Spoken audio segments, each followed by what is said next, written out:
Swalwell's term. The polls closed just a few hours ago. Progressive State Senator Aisha Wahab is facing former Mayor Melissa Hernandez, who now chairs the board of Bay Area Rapid Transit. So if you've been watching us the last couple weeks during our live coverage at this time, when we saw Wisconsin, when we saw Michigan, late into the nights, the numbers changed.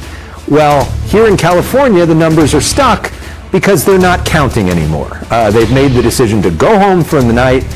So as we've seen often in California, we do not know the winner on election night as a choice of policy in this state. Joining me now for insights and analysis, political analyst Michael Genovese, president of the Global Policy Institute at Loyola Marymount University, and the Hoffenberg Professor of American Politics at UCLA, Lynn Vavreck, two of the best from two of California's best schools. Let's start with you, Lynn. The two ladies in the runoff tonight. How do you see that race? So the first thing that I would say about California 14 is we're seeing low turnout in this election, and that's not really much of a surprise because people in this district probably feel like they've voted in this election a couple times already this season, and that's because they have. So this is a special runoff election for the remainder of Swalwell's term. And then these two ladies, as you've described this race, will compete again for the 26th general election term. And so if you're wondering, why is turnout so low, it may be because this is a very confusing district competition that we're seeing here. So they voted in the primary for the full term. They voted in the special election for the remainder of the term. This is now the second special election for the remainder of the term, and then they're going to vote again in the general election. So that's 4 different times voting for the same seat with the same names. And if that's not confusing enough, because the district is redistricted in November, there's actually different people potentially voting in that race versus this race. So Michael Genovese, we'll go to you. What's the big storyline you're most interested in on this election night? Well, I'm just wondering if the voters are going to turn out in the next coming elections, because confusion and chaos are reigning supreme, and I don't see how they're going to get much better, because how many elections can you keep having? You get voter fatigue, and voters aren't going to keep going to the polls because they'll get frustrated, they'll get angry, and they'll drop out. And so unless there's some really strong, committed candidate, voters for a particular candidate, and in this case, it would probably be the more progressive candidate who has the advantage because there's more enthusiasm for that candidate. But I think anything can happen because nothing makes sense.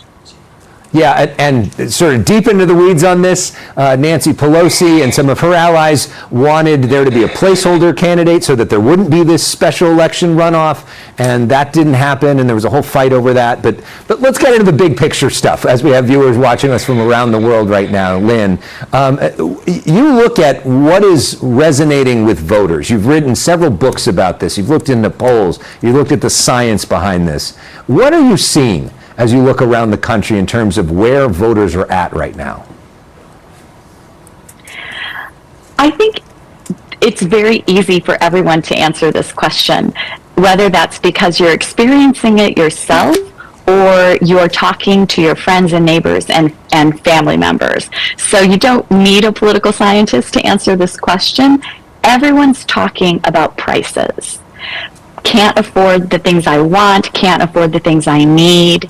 And then that enters us into a debate about why.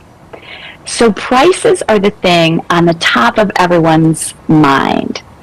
Now that doesn't necessarily mean that that is going to be what these 2026 midterm elections are going to be fought over, because 2 candidates are going to be in these contests. And affordability and prices is only going to benefit one side. And we all know which side is going to benefit Democrats right now. Why? Not because they've got great ideas about how to solve these problems, but because they're not the party in power right now. So this is performance evaluation. How are the guys doing who are in? Not so great. Kick them out. So one side wants to talk about this, But there's another side in these contests, and they get to come up and say, well, hey, we don't think that we should fight over that. Maybe we should fight over these other things. And those other things, we know when the Republicans are on the back foot, they will bring forward these identity-inflected issues, largely, as Ron Brownstein said a moment ago, based on values. And so whether these 2026 midterms are going to be about prices or cultural values, that is yet to be seen. It depends on how those candidates respond to each other. And Michael, both the cultural issues and prices are issues that the average voter can understand. Those are things that hit you on a gut level. When you're shopping, you see it in front of you, you see the gas prices in front of you, or a lot of these culture issues are so personal and so passionate. We're not talking about like marginal tax rates. And more than anything, I think voters are not flexible, they're ingrained. They know who they are, they know what they respond to.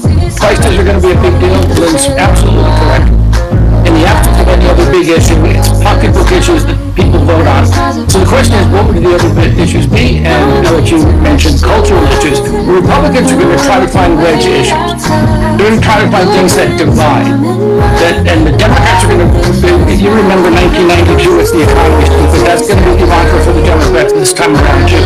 If the Democrats can keep a focus on that, they will do pretty well. If it gets into cultural issues, the Republicans might have an advantage because they are incredibly good and effective at going on the attack, dividing people, and Donald Trump is the master of that. I think nobody was ever better at doing that than Donald Trump as part of the president situation. Lynn Vatmerick, Michael Genovese, it's fascinating to peer into your homes. We get a good sense of you. We know, Michael, now you're a big fan of Joltin' Joe. And Lynn, I love the circus. I mean, what a look. What screams more SoCal more than that? I have to give a shout out to gift from a former PhD student, now a professor at Texas A&M, gave me a surfboard. What a great present. And now that gift has been seen on CNN around the world. Michael, Lynn, great to see both of you. Look forward to having you back here in our home soon as well. Still to come, take a look at how independent voters in the U.S. are faring, what their options are. It's especially interesting with what's happening in Alaska, too, this idea of the ranked choice voting. Stay with us. World Trade Center. It was a big expense. People didn't like it, and so open a restaurant, humanize it. We weren't just coworkers, it was a family. There will never be anything like Windows in the world. Top of the World premieres September 7th on CNN and next day on the CNN app.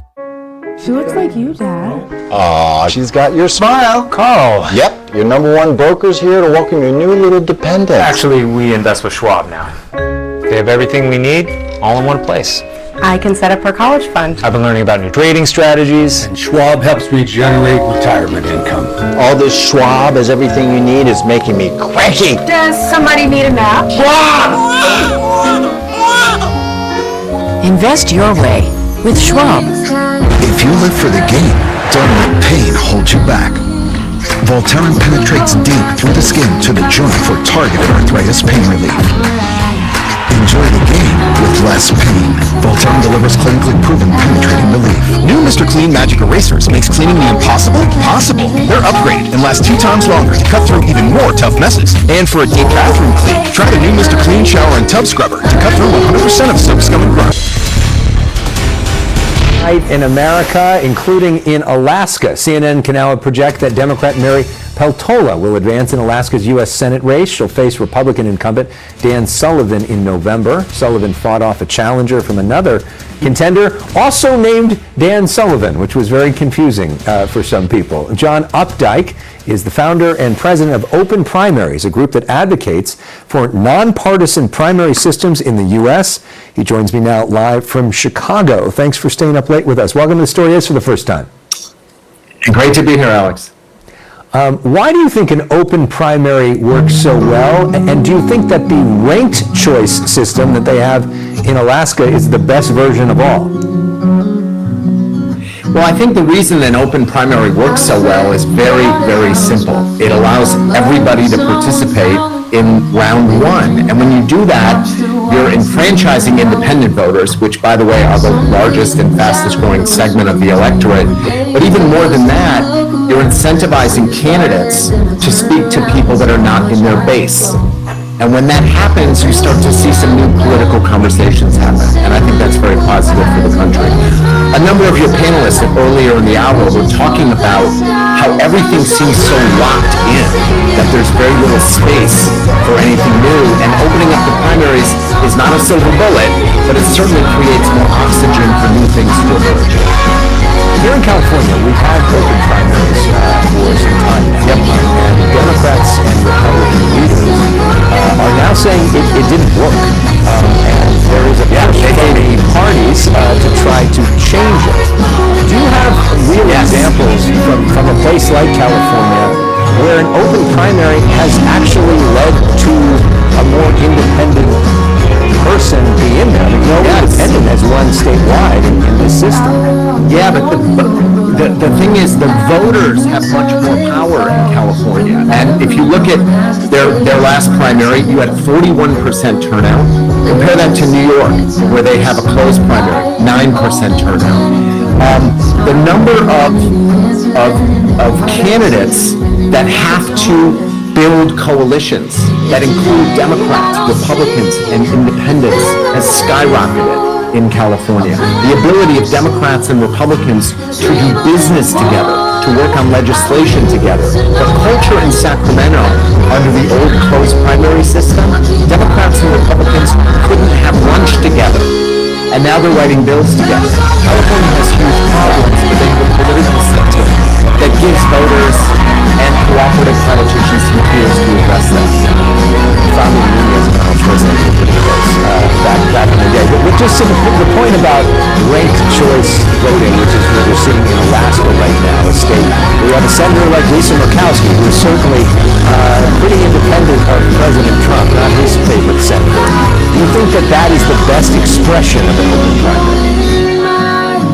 You know, it's early days, and I think there's room for a lot of experimentation. The people in Alaska opted to do a top 4 with ranked choice voting.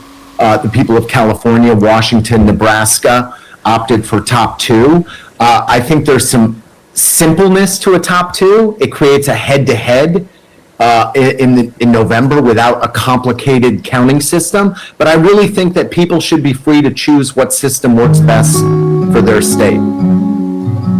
Well, thank you so much for sharing your perspective. Really appreciate it, John Opdyke, as we have a conversation about... I would just...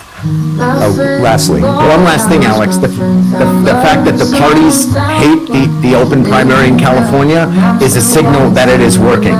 That tells me everything I need to know about the effectiveness of it. Thank you so much. Really appreciate you sharing your views. Let's bring back our panel. Ron Brownstein, Katie Porter, Matt Klink. Do you think the top 2 system is working? I think we've seen a lot of gaming of the top 2, right? So we've seen sort of the idea is that you're really letting voters, as he said, participating. Independent voters can vote. What you've seen though is you've seen Democrats or Republicans try to really game it to pick their opponent. So more money was spent sort of lifting up the Republican to make sure that we didn't have 2 Democrats. Steve Garvey in the Senate campaign. And I believe that Senator Schiff's super PAC spent more money lifting up Garvey than they did affirmatively telling people about Senator Schiff. There's a lot of great things to say about Senator Schiff, but that wasn't as effective electorally as lifting up not to get too in the weeds, but during that Senate race which you were in, Adam Schiff versus you versus Steve Garvey, there were polls that showed if it was a Porter-Schiff race in the general election, it was 50-50 to start out, and that if it was a Schiff-Garvey race, that Schiff wins by 25 points. So he spent millions of dollars to help Garvey. Garvey gets into the top 2, he wins by 25 points. And what I'll say is voters, whether that's a perfectly legal thing to do, I just want to be clear, it's perfectly legal to do that, but I will tell you, voters don't like it. They give their money to the Democratic candidate, they don't expect to see those dollars then used to lift up a Republican. So I worked on that. I was the spokesperson statewide. The intention behind intended was that it was going to allegedly produce more moderate candidates. It's failed miserably, and I respectfully disagree with the last guy. The legislature doesn't work well. The Democrats keep you have the progressive Democrats fight with the moderate Democrats who fight with the Republicans, and they play budget games every year. But I mean, so it hasn't worked as intended.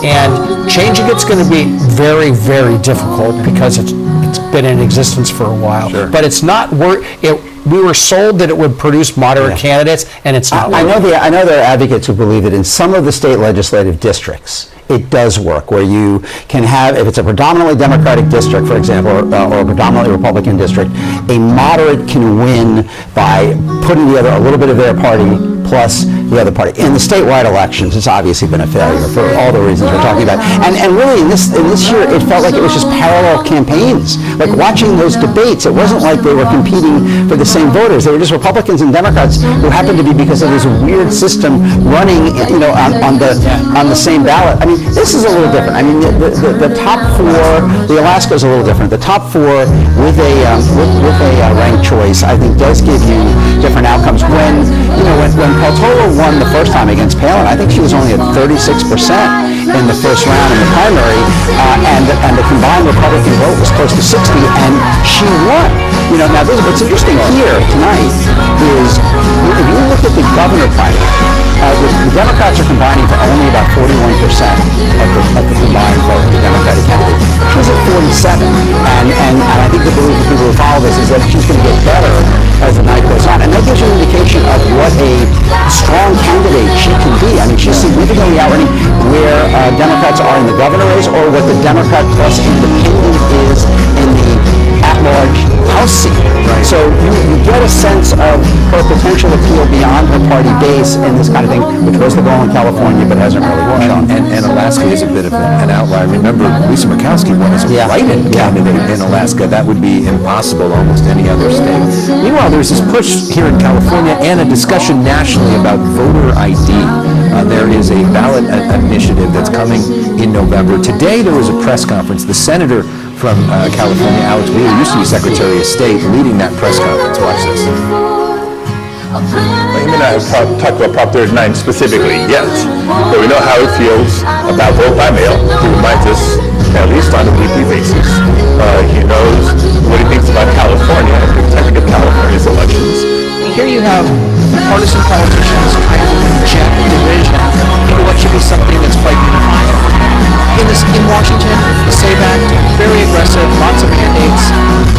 Prop 39 is a bipartisan response to that. It is a solution to voter ID. We've got about a minute left, so maybe like 20 seconds to each of you. Your thoughts on voter ID? It makes a lot of sense. However, it's caught up in the swirl of national politics, and it's going to be defeated in California because Democrats are going to paint it as a vote for voter ID is a vote for Donald Trump's election meddling. Democrats should consider at the national level accepting some form of voter ID with a broad range of acceptable documents in return for some of the election reforms they want: same-day registration, guaranteed mail voting, guaranteed early voting. It may be the only way to break this deadlock that we're in over national rules, one side trying to impose them on the other. Thank you all. I think this is the time of the night where we say goodnight to you guys. The show is not over yet, but it has been such a pleasure to get to hang out with you, not only tonight, but the last 3 election nights. What great conversations. Katie, Ron, Matt, thanks for staying up late with us for election night in America, including election night in Alaska. We'll have the latest results from the unique primary there. We're up next. We're going to talk to somebody in Alaska who specializes in this stuff to explain what's really going on and why this race could be determinative in terms of whether the Democrats win the Senate or not. Stay with us. We're going to do something that's never, ever been done. If you ask the right questions, you ask the right people, you can end up in places you've never dreamed of. Goddamn, let's go. The Detour with David Chang. Remember. Well, right now what it tells us is exactly what you just said, that it'll be a race as expected between Mary Peltola and Senator Dan Sullivan, and it's expected to be a very close one. It's rated as a toss-up by the pundits. And right now, Mary Petola's got a lead of about 2.5%, with I'd say maybe 2/3 of the votes counted. And in previous years, she did a bit better with the late results that came in because those are from rural areas where she tends to do well. So that lead could grow a little bit by the final results. But this is all just preliminary. This is going to give everybody a snapshot of where they are with plenty of time before November to dig in and figure out what works and what doesn't with their campaigns. And that's for the two main candidates. The other, Dan Sullivan, who's getting a lot of attention, right now he's got about 2.4%. So even if you took all his votes and added it to Senator Sullivan's, wouldn't quite have him overtake Mary Petola. So that's where that race is at. In terms of the next round, the entire nation could come down to Alaska in terms of who's going to control the United States Senate. How much of a chance does Peltola have? We've talked about her throughout the night as really outperforming other Democrats. Well, Alaska has long been a state with more Republicans than Democrats, but there's even more independent voters, so there's always room for a strong Democrat to run.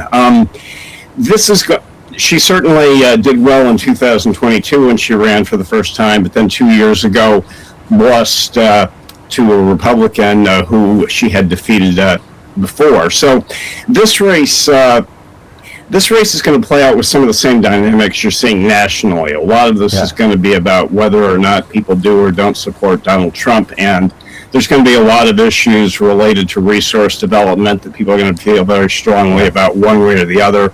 Same with other issues, whether it's healthcare or jobs or whatever else. So she has a very legit chance, which is why it's rated a toss-up. In terms of, as simply and concisely as possible, can you explain how ranked choice voting works and whether people like it? That's a good question, and folks will get a chance to again decide if they want ranked choice voting this year. So that one is very much evenly divided, I think, with just a bare majority keeping it here in Alaska. How it works is people will pick the candidates of their choice, first, second, third, and fourth. With the Senate race, that could be Mary Petola, followed by another Democrat, followed by an independent, followed perhaps by whoever they like least. And then they do a counting of all the things, and then the lowest of the four candidates in the general election, that candidate is removed, and all of their lower choice votes are distributed among the other three candidates. If nobody has 50%, more than 50%, then the third-ranked candidate, those person's votes are distributed among the top two candidates, and then you declare a winner. That makes sense. It is a lot for people to follow in other parts of the country that aren't used to it, but it'll be interesting to see if ranked choice voting becomes more of a thing or less of a thing in the years ahead. We know it is important in places like New York, San Francisco, other places as well. Mark Sabatini joining us live from Juneau, Alaska. Thank you so much for the information. Really appreciate it. Thank you.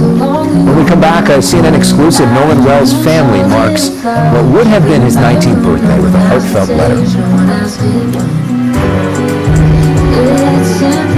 What was that?